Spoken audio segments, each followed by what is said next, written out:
오늘 하나님께서 주신 말씀 보겠습니다. 사도행전 26장 1절에서 29절의 말씀입니다. 이 말씀이 좀 깁니다. 이 말씀을 또 읽어 나가면서 큰 은혜가 있기를 바랍니다. 제가 먼저 읽도록 하겠습니다. 1절부터 제가 읽고 여러분 같이 교독합시다. 아그리빠가 바울에게 이르되 너를 위하여 말하기를 내게 허락하노라 하니 이에 바울이 손을 들어 변명하되 아그리빠 왕이여, 유대인이 고발하는 모든 일을 오늘 당신 앞에서 변명하게 된 것을 다행히 여기나이다. 특히 당신이 유대인의 모든 풍속과 문제를 아시느니이다. 그러므로 내 말을 너그러이 들으시기를 바라나이다. 내가 처음부터 내 민족과 더불어 예루살렘에 젊었을 때 생활한 상황을 유대인이 다 아는가. 일찍부터 나를 알았으니 그들이 증언하려 하면 내가 우리 종교의 가장 엄한 팔을 따라 바리새인의 생활을 하였다고 할 것이라.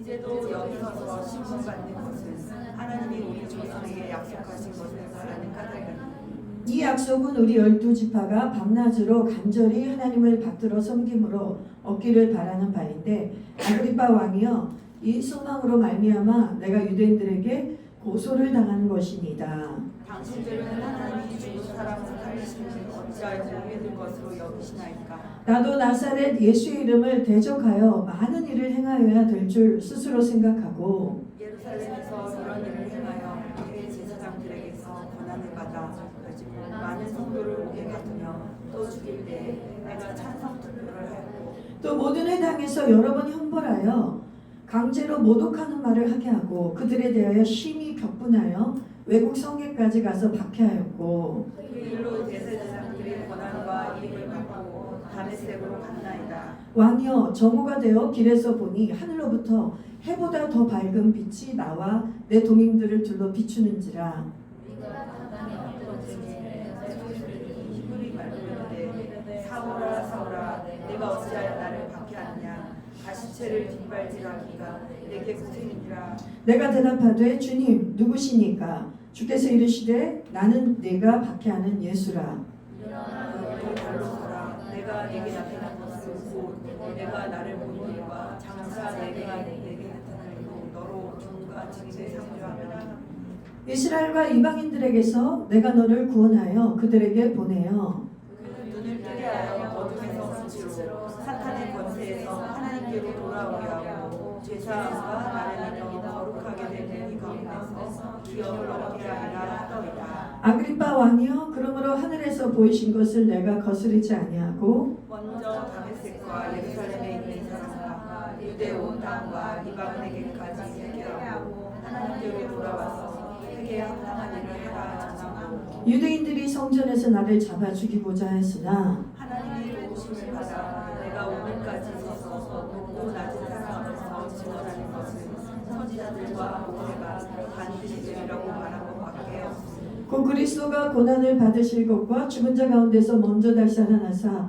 이스라엘과 이방인들에게 빛을 전하시리라 함이니이다 하니라. 바울이 이같이 변명하며 베드로가 크게 소리내어 이르되 바울아 내가 미쳤도다. 내 많은 하나님이 너를 미치게 할까 하니 바울이 이르되 베스도각하여 내가 미친 것이 아니요 참되고 온전한 말을 하나이다.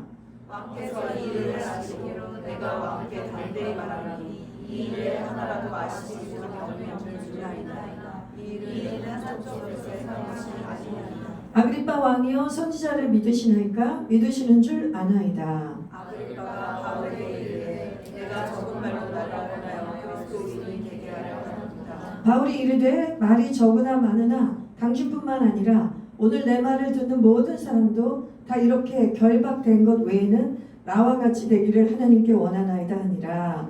아멘. 네, 오늘 제목을 한번 읽어볼까요? 말씀의 제목 읽어봅시다. 시작. 오직 복음의 메인자. 아멘. 우리가 지난주에 베드로전서 말씀을 전했기 때문에 사도행전 25장은 건너뛰었습니다.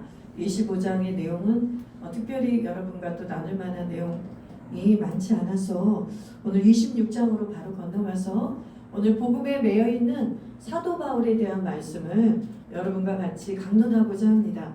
여러분, 사람은 여러 가지에 매일 수가 있어요. 그렇죠? 이 땅에 사는 동안 우리의 삶은 여러 가지에 매여서 삽니다. 그래서 어떤 사람들은 돈에 매여서 살기도 하고요. 어떤 사람은 건강염려증에 매여서 살기도 하고, 어떤 사람은 자식들에게 매여서 살기도 하고, 어떤 사람은 또 부양해야 될 부모님들이 있어서 아프신 부모님들을 병치레하느라 매여서 살기도 하고, 이 땅에 또 매여서 사는 게 너무 많죠. 권력에 탐해서 권력을 매여서 한 사람도 있고, 하여튼 인간은 어딘가에 매이지 않고는 살 수 없는 존재인 것 같습니다. 그래서 여러 가지 모양으로 다 매여서 삽니다. 그래서 그것이 매여 사는 삶은 사람들은 숙명이라고 불러요. 운명이라고 부릅니다. 왜냐하면 자기가 어떻게 할 수 없는 삶의 운명인 것이죠. 그래서 믿지 않는 사람들은 팔자라고 얘기하고, 그렇죠? 운명이라고 얘기하고, 저희 운명을 어떻게 좀 바꿔보려고 새해가 되면 토정 비결도 보고, 그냥 재미삼아 별점도 쳐보고, 타로점도 쳐보고, 자기 연애에 대한 운세점도 쳐보고, 하여튼 사람들이 별일들을 많이 합니다. 왜냐하면 왜 그런 거에 행운이나 여행을 바라며 그런 것들을 해가면서 사람들은 그런 걸 칠까요? 이 매임대에서 벗어나고 싶어도 이 매임에서 삶의 굴레에서 이 매임에서 벗어날 수 없는 자신을 보기 때문이에요. 그래서 어쩔 수 없이 그렇게 그냥 하루하루 열심히 자신에게 주어진 삶을 사람들이 살아내고 있습니다. 여러분, 예수 믿는 사람만 열심히 사는 게 아니에요. 제가 보니까 예수 믿지 않은 사람이 훨씬 열심히 사는 사람이 더 많아요. 자신의 삶에 멍해를 쥐고 굴레를 쥐고 묵묵하게 정말 성실하게 이게 내 운명이려니 내가 이 운명에 거스르지 않고 내 할 도리를 다 하리라 이렇게 사는 사람 너무 많습니다. 저는 그런 분들 보면 너무 존경스러워요. 근데 한편으로 너무 안타까워요. 운명에서 벗어날 길이 있는데 저 삶의 굴레와 매임에서 벗어날 길이 있는데 모르기 때문에 이 복음을 모르는 자들은 예수를 모르는 자들은 그렇게 갖가지의 자신의 삶의 문제에 매여서 살기 때문이죠. 그래서 복음을 전할 수밖에 없습니다. 지금 사도 바울은 이 인생들을 향해서 말씀을 전하고 있는 거예요. 표면적으로는 누구 앞에서 전합니까? 아그리파 왕 그리고 권세 맡은 권세자 베스도 총독 앞에서 많은 무리들 앞에서 재판장에서 죄인의 모습으로 사슬을 메고 있지만 이 사도 바울은 진짜 매여있는 자들에게 이 세상의 죄와 세상의 문제와 굴레에 매여있는 자들에게 사도 바울은 지금 복음에 매여있는 자로서 가장 큰 자유자로 복음을 전하고 있습니다. 믿으십니까? 그래서 사도 바울이 뭐라고 얘기하냐면 이렇게 얘기합니다. 여러분들이 내가 이 사슬에 매이는 이 죄수의 그때는 죄수이면 손과 발을 다 사슬을 묶기 때문에 나처럼 이렇게 사슬에 매이는 거 빼놓고는 다 누구와 같이 되길 원한다고 했습니까? 나와 같이 되길 원합니다. 이게 죄수가 할 얘기입니까? 이게 아그리파 왕이나 총독 앞에서 이렇게 당당할 죄수가 어디 있습니까? 사람들은 보통 죄수는 재판관 앞에서 제일 쫄아요. 살인자도 뭐 어떤 폭행범도 강력범도 마약사범도 어떤 악한 행동을 다 했어도요 판사 앞에서 벌벌 떱니다. 왠지 아십니까? 판사가 망치를 땅땅땅 어떻게 때리는지에 따라서 자기 형량이 결정되기 때문이에요. 5년이 될 수도 있고 판사에게 잘 보이면 판사가 날 불쌍히 여기면 내가 회개한 것 같고 내가 뉘우친 것이 보이면 판사들의 이 판결이 달라지거든요. 그러면 형량이 4년으로 줄 수도 있고 5년형이 3년으로 줄 수도 있기 때문이죠. 천하의 악인이라 할지라도 죄수라 할지라도 판사 앞에서 오금을 저리게 마련입니다. 그런데 지금 이 사도 바울은 어떻습니까? 자기를 재판할 베스도 총독 앞에서 자기를 재판할 수 있는 아그리파 왕 앞에서 너무나 당당한 거예요.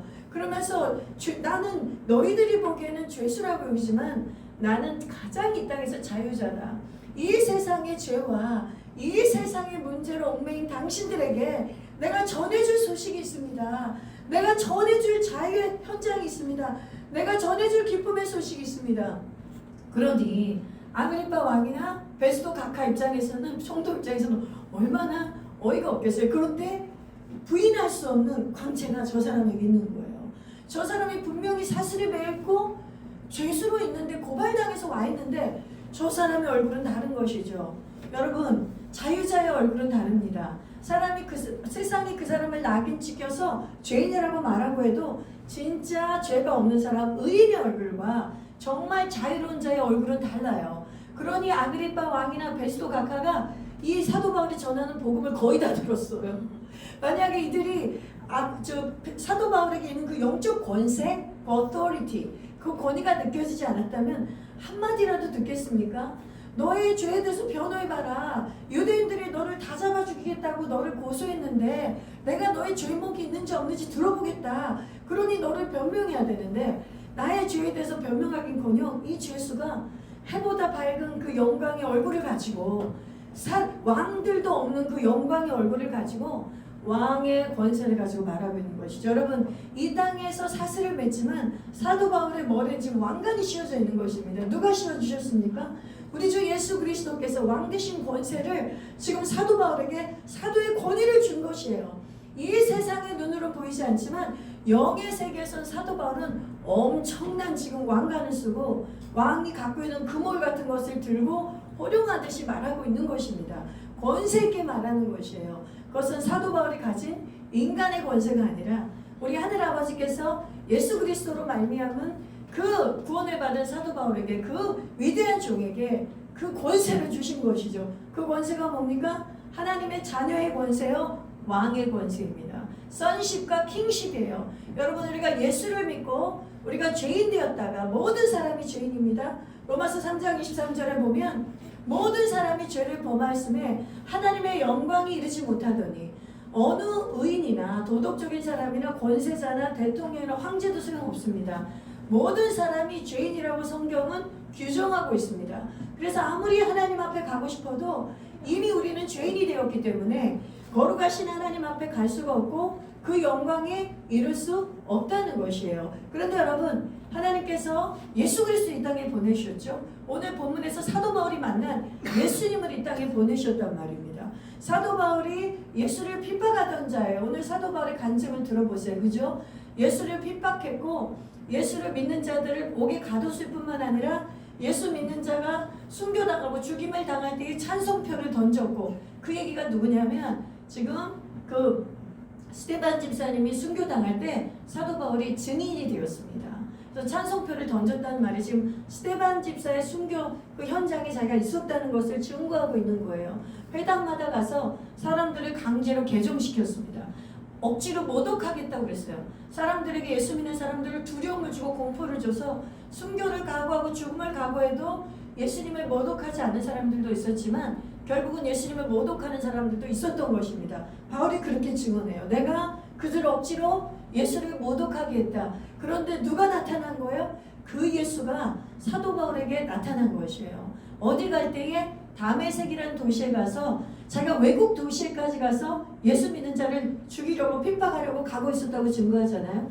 그 다메섹 도시에 가는 그 길에서 햇빛보다 더 밝은 빛이 사도 바울을 강타하더니 사도 바울이 즉시 눈이 멀어버렸고 모든 일행들이 그 말들이 엎드러지는 역사가 일어났습니다. 그러면서 사도 바울에게 음성이 들리죠. 예수님의 음성이 들립니다.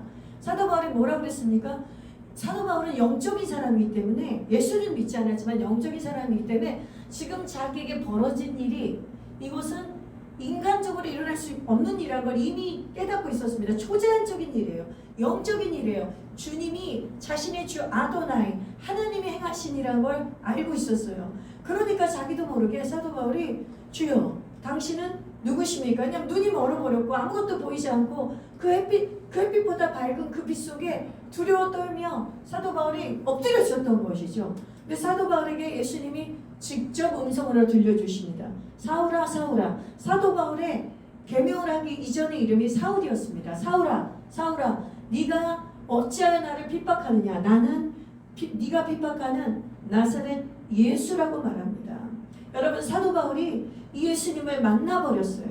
예수는 이단의 괴수요, 하나님을 모독하는 자요, 이 자신들의 유대교를 위협하고 자신들의 종교와 율법의 전통을 완전히 무너뜨리게 한 사도 바울에게는 원수였거든요. 원수였어요. 근데 그 예수 그리스도께서 그동안 자기가 기다리던 구세주라는 걸 알게 됐어요. 그동안 자기가 목마르도록 목이 타도록 기다렸던, 자기가 그렇게 열심으로 기다렸던 메시아 예수 그리스도가 구원자라는 걸 알게 됐어요. 여러분, 예수님이 이렇게 우리 인생에 나타나십니다. 여러분, 사도 바울과 같이만 다 만나는 게 아니에요. 이렇게 예수님이 나타나셔서 예수님을 사도 바울이 믿었습니다. 예수님이 나의 구원자구나. 나의 죄를 위해서 십자가에 죽으시고 3일 만에 부활하신 이 사건이 이 기독교인들이 이 나사렛 예수를 믿는 이단의 이 무리들이 지어낸 이야기가 아니라 이것이 실제였구나라는 걸 그 즉시 빛 가운데 음성을 들이 깨달아 버린 거예요. 사도 바울은 그 전에 아무리 누가 전해줘도 깨닫지 못했습니다. 그냥 사단 그 사이비 집단의 허황된 허언증이라고 생각했겠죠. 요즘도 우리가 가짜뉴스 많이 퍼지면 허언증이 있다. 저 사람이 헛된 말을 퍼뜨린다. 정신이 이상하다. 이렇게 얘기하지 않습니까? 사도 바울은 100% 가짜뉴스로 생각한 거예요. 예수님에 대한 복음의 얘기를. 그러나 사도 바울이 빛 가운데 그냥 다 온몸으로 사도 바울을 전 존재로 깨달아 버렸습니다. 예수는 가짜가 아니구나. 예수는 진짜구나. 예수님이 전해준 천국 복음의 소식은 가짜 뉴스가 아니라 진짜 뉴스였구나. 그리고 그 즉시 예수님을 영접하게 되는 것입니다. 그 사도 바울이 그러한 예수님을 만났기 때문에 이렇게 권세를 가진 거예요. sonship, 자녀의 권세. 하나님의 아들이 되었어요. 하나님의 아들에게는 예수 그리스도가 예수 우리 왕이여 이곳에 오소서. 아까 찬양 불렀죠? 우리가 예수님의 왕권을 인정하지 않습니까? 그런데 하나님의 아들이 되면, 예수 믿고 하나님의 아들이 되면 그 왕권이 우리에게도 그대로 부여되는 것이에요. 그래서 지금 사도 바울이 예수님처럼, 예수님이 빌라도의 법정에서 얼마나 위험이 넘쳤습니까? 예수님도 사도 바울처럼 죄수의 모습으로 사슬에 매여 있었고 손발이 묶여 있었지만 그분의 위험을 누가 묶을 수 있습니까? 그 창조자의 영광을 누가 훼손할 수 있겠어요? 그러니 빌라도 앞에서 정치범으로 모함을 받아서 법정에서 사형 선고를 받았어요. 십자가를 받았지만 예수님의 얼굴에는 그 순결함과 거룩함과 그 영광이 서려 있었던 거예요. 큰 소리를, 저처럼 이렇게 소리를 빽빽 지르면서 이렇게 큰 소리를 내지도 않으셨을 거예요. 우리 예수님은 어린 양과 같이, 도살장에 끌려가는 어린 양과 같이 잠잠하셨다고 했거든요. 그러면서 무슨 소리를 지르거나 자신을 변명하지도 않고 자신을 십자가에서 이 모든 인생의 대속물로 죽으셔야 되는 걸 알았기 때문에 그것을 그대로 인정하시고 죽으셨습니다. 그런데 예수의 제자인 사도 바울도 어쩌면 이렇게 예수님과 똑같이 온유함과 겸손함으로, 그러나 왕의 권세를 가지고 지금 왕들 앞에서, 권세자들 앞에서 복음을 전하고 있는 것입니다. 여러분, 우리도 마찬가지예요. 우리 인생이 왕을 보면 여러분 쫄았습니까? 세상의 권세자를 보면 쫄았습니까? 잘 배운 자를 보면 쫄았습니까? 나보다 형편이 낮고 모든 면에서 외모도 좋고 스펙도 좋고 이 사람의 사는 것이 다 멋져 보이면 그 사람에서 쫄았습니까? 그분들은 아직 예수를 믿지 않아서 그래요. 아직 예수를 믿고 하나님의 자녀의 권세를, 그것이 무엇인지를 경험해보지 못했기 때문에 아직도 세상 권력 앞에서 쫄고 세상 돈 앞에서 쪼는 것입니다. 여러분, 우리 형편이 어떠하든지 간에, 우리가 건강하든 건강하지 않든, 행복한 결혼 생활을 하든 하지 않든, 우리가 결혼을 했든 안 했든, 우리가 돈이 있든 없든, 우리가 권세가 있든 권세가 없든, 이거는 아무 상관이 없는 것이에요. 이거는 다, 여러분, 요즘 시체한 말로 세상에서도 유행하는 말이 있습니다. 이 또한 지나가리라. 이거는 예수 믿는 사람만 아는 게 아니라 세상 사람도 다 알아요. 근데 여러분, 이 말이 성경에 있는 거 모르셨죠? 사람들은 이 말 있잖아요. 어디 유행가 가사나 이런 데도 사람들이 완전히 속담인 줄 알아요. 요한일서 2장에 17절 그 이하에 나와 있습니다. 세상의 것들 너희가 그토록 추구하는 안목의 종요. 안목의 좋은 걸 얼마나 추구합니까? 인생의 자랑, 이 땅의 자랑들 얼마나 추구해요. 이 땅의 욕심의 정욕과 욕심이 얼마나 많습니까? 그러나 이것들을 사랑하지 말라. 오직 하나님만 사랑하라. 이것들은 다 지나가리라. 이 세상 것들은 다 지나가리라. 그러나 하나님의 말씀을 듣고 그 말씀을 듣고 예수를 믿고 자녀된 자들은 영원하다고 했습니다. 그들의 삶은 영원한 것이, 영원히 구원을 받는 것이죠. 그래서 여러분, 영생을 얻게 되면 어떻게 되냐면, 영생을 얻게 되면 이 땅의 삶이 얼마나 짧고 얼마나 허망한 것이며, 이 땅의 삶 동안 하나님이 주신 이 땅의 삶을 얼마나 내가 가치 있고 고귀하고 의미 있게 살아야 될지를 우리가 그곳에 주목하게 돼요. 이 땅에서 얼마나 더 물질을 축적할까? 나의 부와 명예를 축적할까? 권력을 축적할까에 대해서 탐하지 않아요. 뭐에 대해서 집중하냐면 예수 믿게 된 사람은 이제 천국을 소유하고 영생을 소유하면 이 땅에서 어떻게 하면 더 사랑할 수 있을까? 아멘. 이 땅에서 어떻게 하면 더 내가 나의 이 생명을 주신 이 생명을 가지고 가치 있게 살 수 있을까? 어떻게 하면 이 땅에 나만 잘 먹고 잘 사는 게 아니라 다른 자들과 같이 나누며 살 수 있을까? 어떻게 하면 이 땅에서 내 가장 옆에 있는 사람들에게 행복과 기쁨을 줄까? 이런 것이 가치가 돼서 그것에 집중할 수밖에 없다는 것이에요. 성경의 이야기는 그런 이야기들로 가득 차 있습니다. 여러분, 성경은 두 가지를 가르쳐준 책이에요. 첫 번째 뭐예요? 어떻게 구원받는가.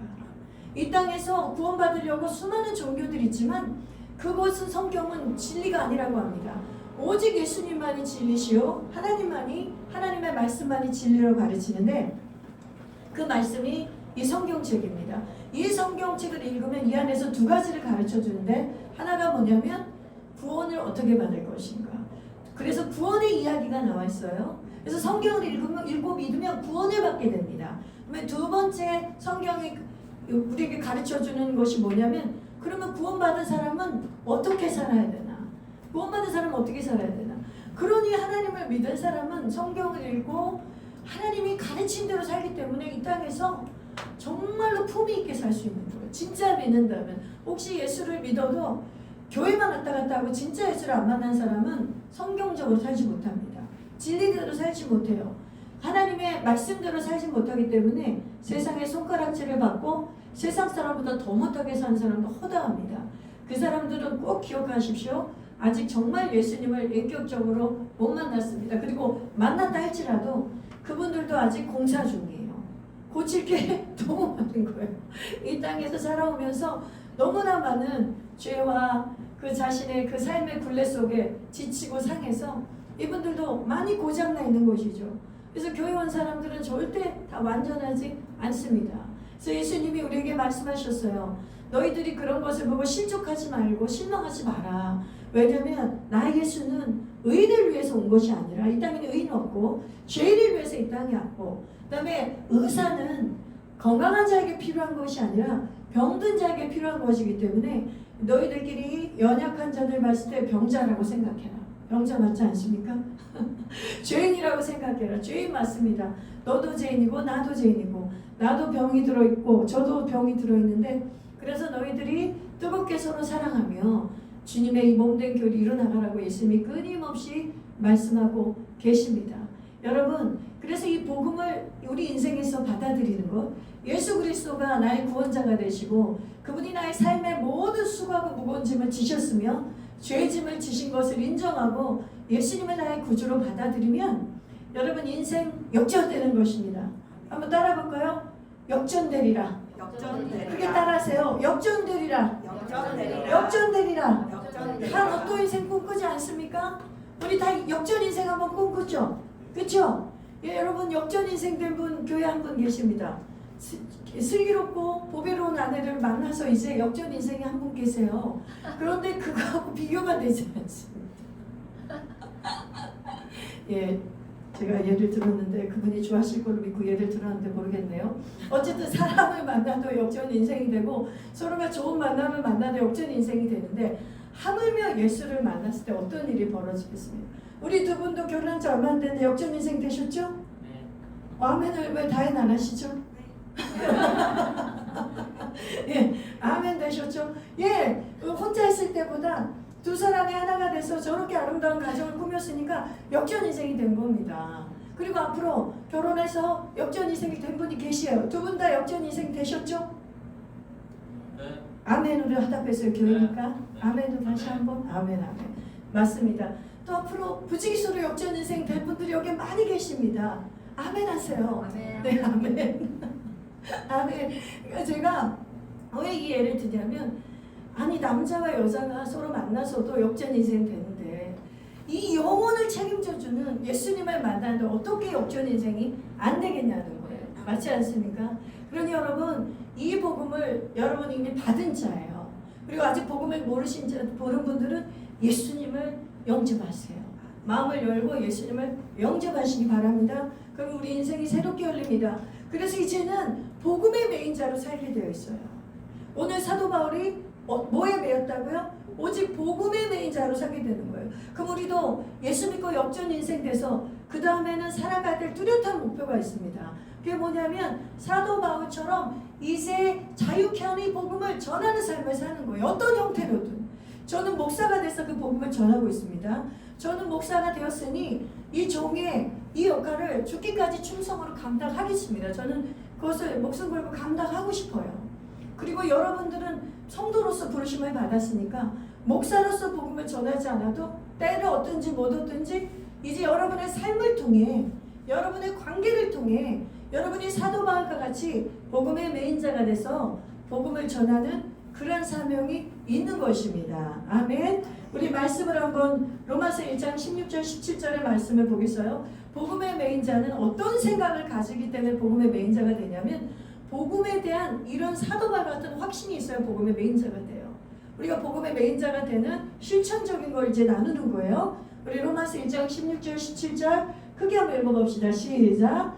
내가 복음을 부끄러워하지 아니하노니 이 복음은 모든 믿는 자에게 구원을 주시는 하나님의 능력이 됩니다. 먼저는 유대인에게요 그리고 헬라인에게로다. 복음에는 하나님의 의가 나타나서 믿음으로 믿음에 이르게 하나니 기록된 바 오직 의는 믿음으로 말미암아 살리라 함과 같으니라. 16절 다시 열어주시죠.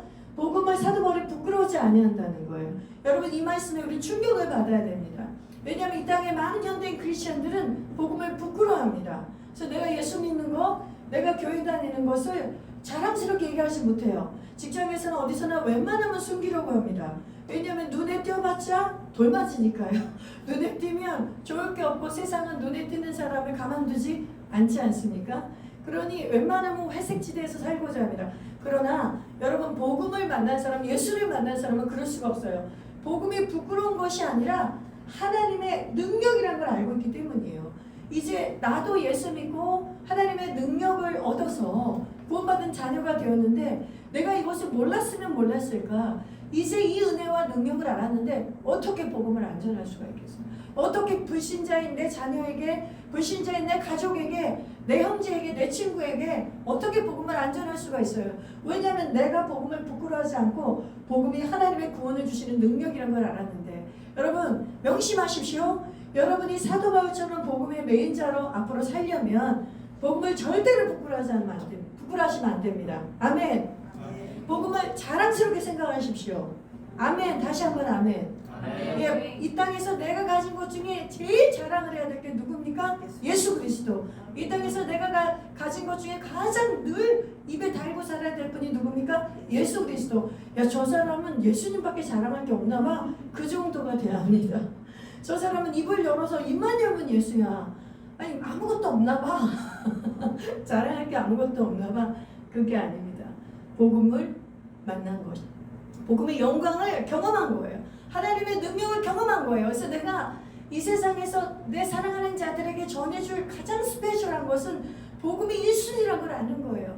복음을 먼저 전해준 다음에 그 다음에 다른 것으로도 사랑을 안 하고 다른 것도 전해주고 좋은 제품도 전해주고 좋은 것도 알려줄 수 있는 것이죠. 그냥 입만 열면 애터미 하시는 분들처럼 애터미 제품을 알리듯이 입만 열면 복음을 전하는 거예요. 우리 알잖아. 허벌라이프, 애터미, 아메이 이런 분들은 복음이에요. 그 제품이 복음입니다. 그래서 그 제품을 유통시키기 위해서 그냥 모든 뼈를 갈아버려요. 영혼을 끌어모아서 진짜 그래요. 어떤 영업사원들보다 그분들이 대박이더군요. 그런데 이제 뭐 세일즈맨들이 대부분 그렇죠. 뭐 차를 세일즈하거나 보험을 세일즈하거나 그럴 수밖에 없어요. 왜냐하면 자기가 세일즈하는 것에 확신이 없으면 아니 그 사람은 전할 수 없죠. 미쳐야 돼요. 그 제품에 미쳐야 돼요. 그냥 그게 사기라고 할지라도 미쳐야 돼요. 그러면 그거를 진짜처럼 전해요. 그래서 자기가 진짜로 믿고 있기 때문에 그 제품이 설사 사기라고 해도 자석료라 할지라도 사기치는 자석료라 할지라도 그 사람에게 그게 거의 복음이에요. 근데 그분들은 정말 개인의 부를 축적시키고 회사를 기업을 막강한 글로벌 기업으로 세울 수는 있겠지만 그것들을 가지고 예수 구원을 시키지 못해요. 그거는 참 복음이 아니죠.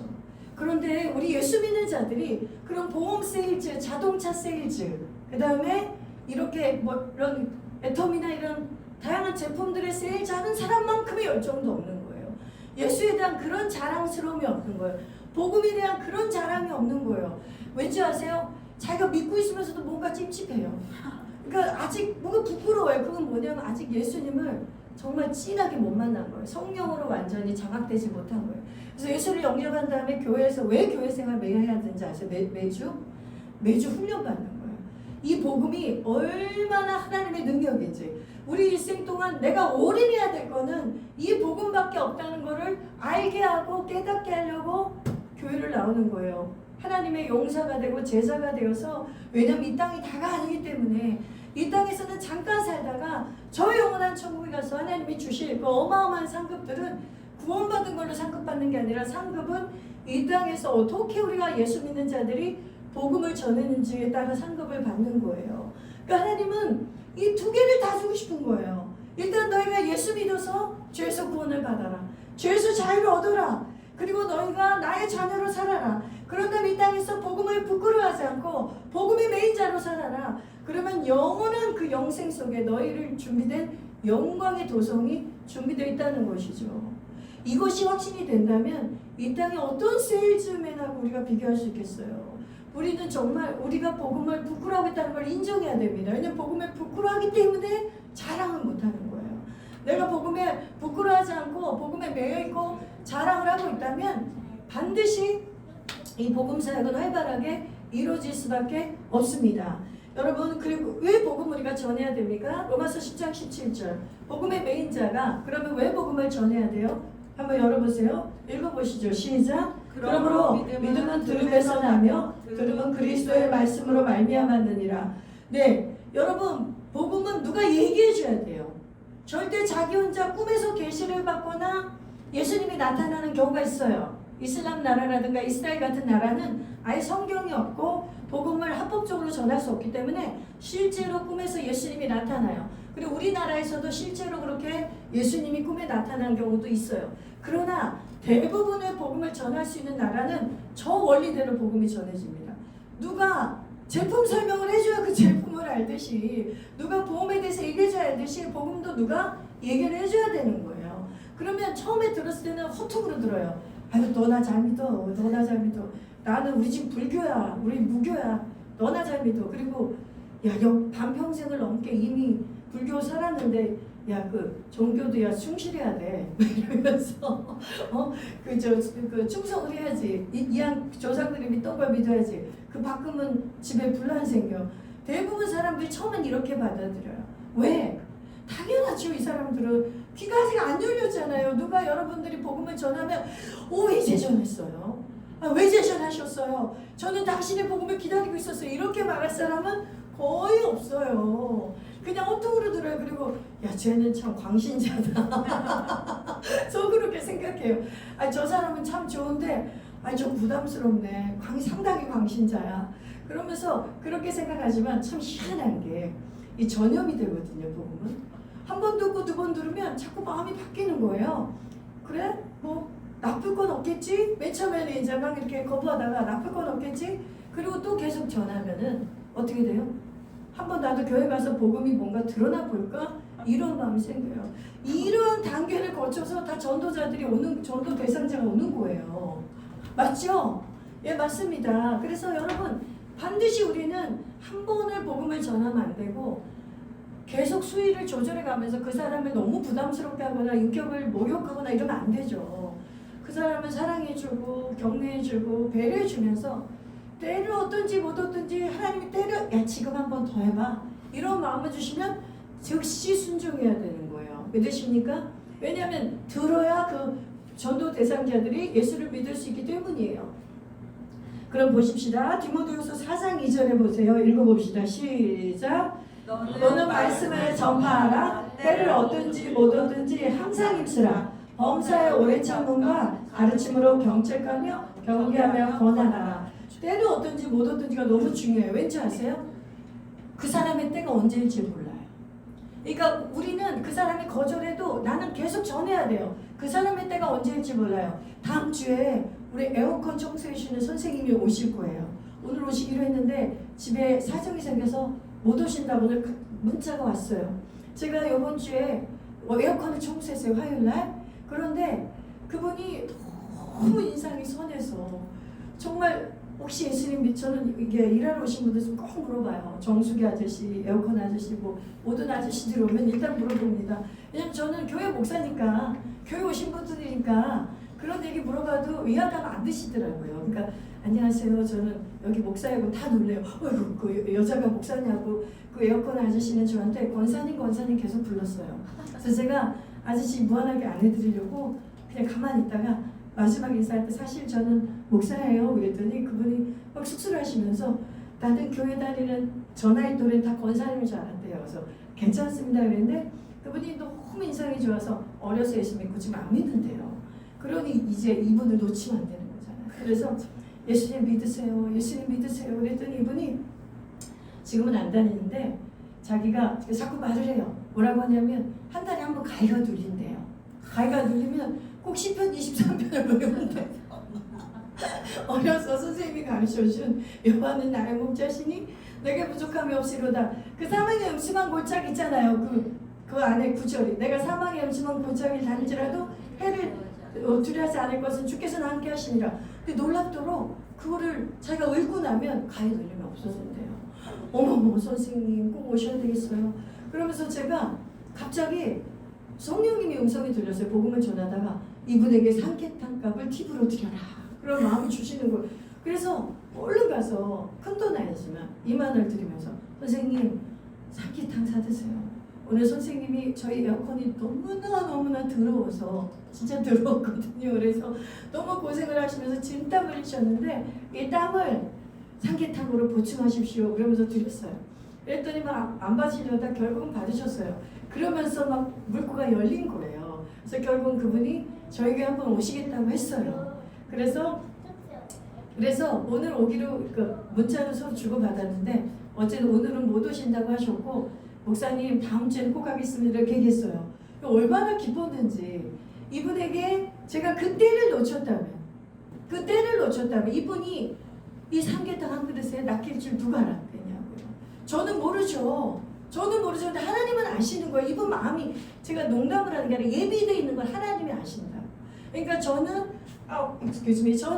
주의 복음을 전한 자로 그 때를 놓치면 안 되는 거예요. 지금 하나님이 감동을 주실 때 어떤 감동이 올라올 때 그 감동을 놓치시면 안 돼요. 여러분 복음에 매이는 여러분 매였을 때 있잖아요. 어떤 감동일 때 쭈뼛쭈뼛 하시면 안 돼요. 그냥 결과는 누구에게 맡기고 하나님께 맡기고 일단 입을 열어서 그분에게 하나님이 커피 한 잔 사주라도 커피 사주고 그분에게 삼계탕 사주면 사주고 뭐 꼭 사주라는 뜻은 아니지만 그때 주시는 감동이 달라요. 근데 이것이 복음에 매인 우리들에게는 다 결국 복음과 연결이 돼 있단 말이에요. 믿으십니까? 때를 얻든지 못 얻든지 하나님 복음을 전하는 것은 항상 힘쓰라고 했어요. 그래서 사도 바울은 자기가 지금 죄수의 자리에서도 이 복음을 전하는 거예요. 이 아그리파 왕이 믿을 줄 어떻게 알아요? 응? 이 베스도 왕이 믿을 줄 어떻게 알아요? 근데 얘네들이 다 눈치를 챘어요. 아그리파 왕이 네가 적은 말로 나에게 복음을 전하는구나. 네가 적은 말로 나에게 그리스도인이 되게 하려는구나. 그렇게 얘기해요. 베스도 각한 뭐예요? 네가 너무 아는 게 많아서 미쳤다. 어쩜 세상 사람도 정확한 말을 해요. 알고 있어요. 바울 네가 복음에 미쳤다는 거야. 너 지금 예수에 미쳤다는 거야. 너같이 학식 있는 사람이 너같이 엘리트가 어쩌다 그렇게 됐니? 아그리파 왕이 비웃듯이 네가 적은 말로 나를 그리스도인이 되겠다고 하느냐? 근데 그들은 안 믿는 건 그들의 선택이에요. 안 믿는 건 그들의 선택이 어떻게 할 수가 없어요. 그러나 알고 있잖아요. 이 사람이 이 사도 바울이 복음의 메인자가 돼서 자신에게 하늘의 메시지를 전해주고 있다는 걸, 하나님의 메시지를 전해주고 있다는 걸 세상 사람들이 알고 있다니까요. 우리가 복음을 전할 때 이미 영적인 파워가 그들을 가격하게 돼 있어요. 홀리 임팩트가 보이지 않지만 영적인 그 성령의 권능이 그들을 쿡쿡쿡 찌르고 들어가고 있어요. 그러니까 우리가 멈추면 안 되는 거예요. 믿으십니까? 바울이 이 죄수의 자리에서도 복음을 전한 거에 주목하십시오. 마지막 이 말씀을 읽고 말씀을 마칠게요. 빌립보서 1장 12절 14절의 말씀 읽어볼게요. 시작. 형제들아 내가 당한 일이 도리어 복음 전파의 진전이 된 줄을 너희가 알기를 원하노라. 이러므로 나의 메인이 그리스도 안에서 모든 시대 왕과 그 밖에 모든 사람에게 나타났으니 형제 중 다수가 나의 매임으로 말미암아 주 안에서 신뢰함으로 겁없이 하나님의 말씀을 더욱 담대히 전하게 되었느니라.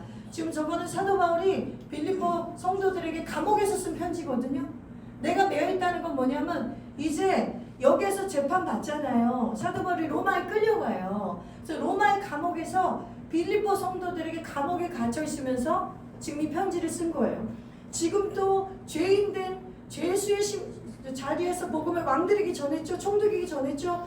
그 감옥에 가서도 계속 복음 전한 거예요. 그러니까 나의 매임 때문에 걱정하지 말라는 거예요.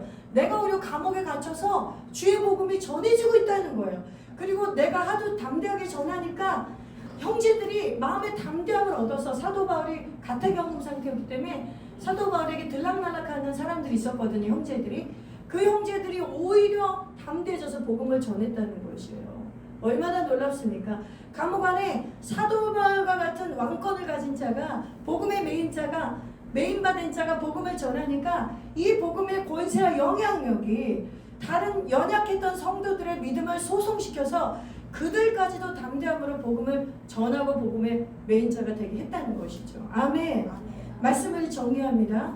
여러분, 우리가 이 세상에 여러 가지로 많은 메인 것들은 예수 믿고 다 끊어버리고 이제는 예수 믿고 예수에게 메인자, 복음의 메인자로 삽시다. 아멘. 그래서 여러분들이 행복하게 사세요. 이 땅에서 하나님이 주신 복락을 누리세요. 그러나 복음의 메인자로 누리시길 바랍니다. 복음의 메인자로 행복을 누리지 않는다면 그 행복은 우리에게 오히려 파멸을 주고 탐심이나 탐닉으로 갈 확률이 큽니다. 그래서 오늘 여러분 최고의 말씀이 선포된 것입니다. 여러분의 인생의 정체성 중에 또 하나가 오늘 첨가된 것이에요. 난 하나님의 자녀이다. 나는 하나님의 아들이다, 딸이다. 그런데 나는 하나님의 복음의 사명자다. 나는 복음의 메인자다. 이 사명감을 오늘 여러분 받으셨으니까 이 말씀대로 사시는 저와 여러분 되시기를 주님의 이름으로 축원합니다. 아멘.